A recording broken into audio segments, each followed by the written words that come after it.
Some of you may be wondering, is my Greenbelt project any good?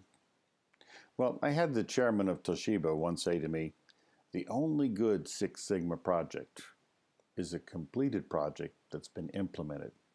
So an implemented project is one where management can go back and review, did you really deliver the benefits? Now, the last job you have to do is create a benefit capture and review plan, because this is how you will assure that you've specified exactly what needs to be done to assure that those benefits will be achieved. So remember, DMAIC is a project management process. Each phase is supervised by management. The review of the project regularly occurs at each of these milestones. Those reviews are both technical and financial focus. And the second set of eyes that's coming to you and your team is actually there to help you increase the benefits and the applicability of the work that you're doing. So we see, if we take a look across this process, there are two types of reviews we've been doing. There are the gate reviews, where we take a look at define, measure, analyze, improve, control.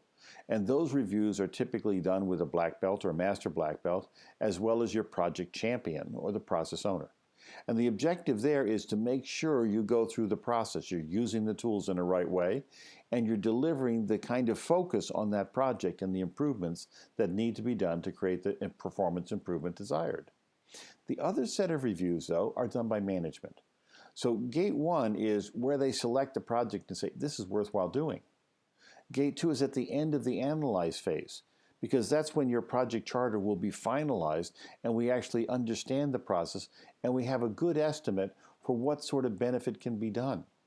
So at gate one, it was a rough estimate. We think it's going to save €1,000,000. We have actually no idea, but that shouldn't become your target. Gate two, though, we take a look and we understand all of the drivers of the cost. We understand where the variation, where the losses are, and we say we're going to attack these particular factors. And typically a green belt or a black belt project can get 67% of those benefits in terms of cost reduction or revenue increase that we can observe at that point in time. The next management review gate for the executive level is after the control phase. And here what they want to look at is, what's your implementation plan? So if there is a process for delegation of change or management of change, then your process is going to be put to management for a vote and say, should we change the standard work? Now, that may happen at any level. Usually it happens not at the highest level of the organization. But the benefit capture plan is something now the finance organization is going to care about.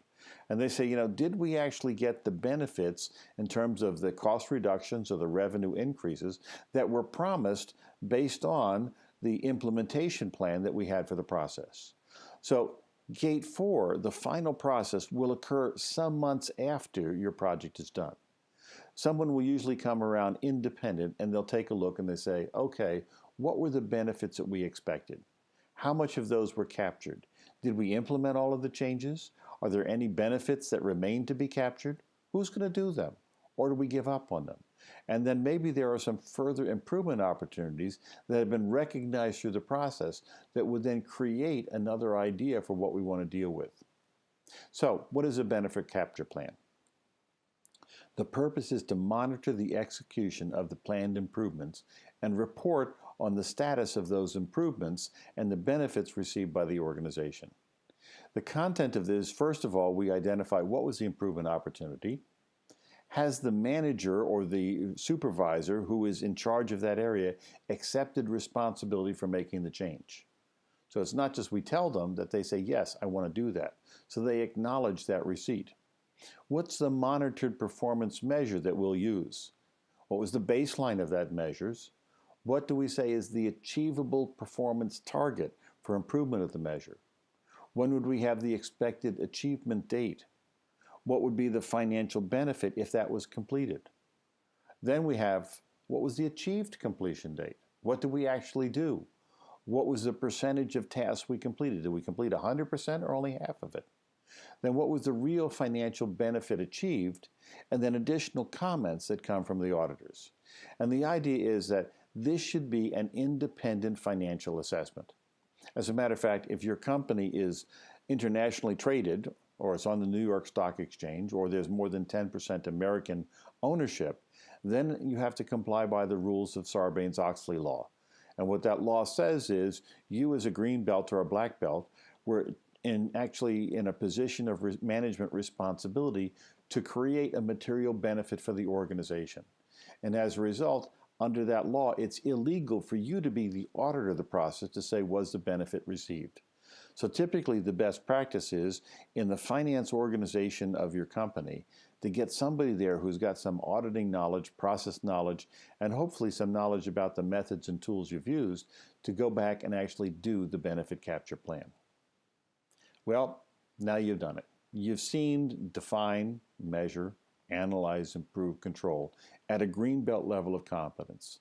You understand how to create standard work, how to evaluate the process and say, what can we improve?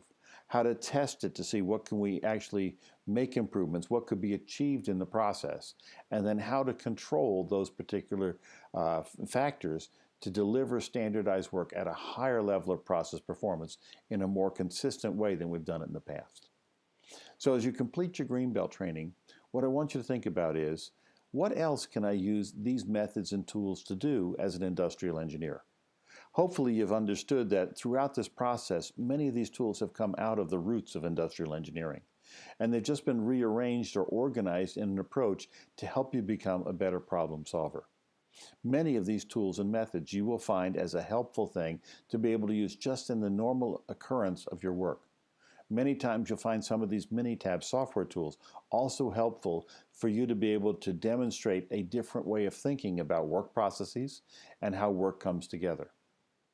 So hopefully throughout the course of this, as you go into your projects, perhaps you'll do an internship, perhaps you'll do this and use this on a job in the future. But this is going to be providing you a baseline for making sure that you understand how to do practical problem solving in a work environment. So, it's our last video, so what I want to do is say, God bless you all, and I wish you good luck in terms of applying these things. And hopefully you'll find in your local groups capability to be able to help you, to monitor you, and to be able to help facilitate the progress as you move forward and develop your own skills. And as you do that, hopefully you'll take on that responsibility in a local group to serve as a monitor and a guide for others to go through this DMAIC process in the Greenbelt program. So thanks a lot and have fun.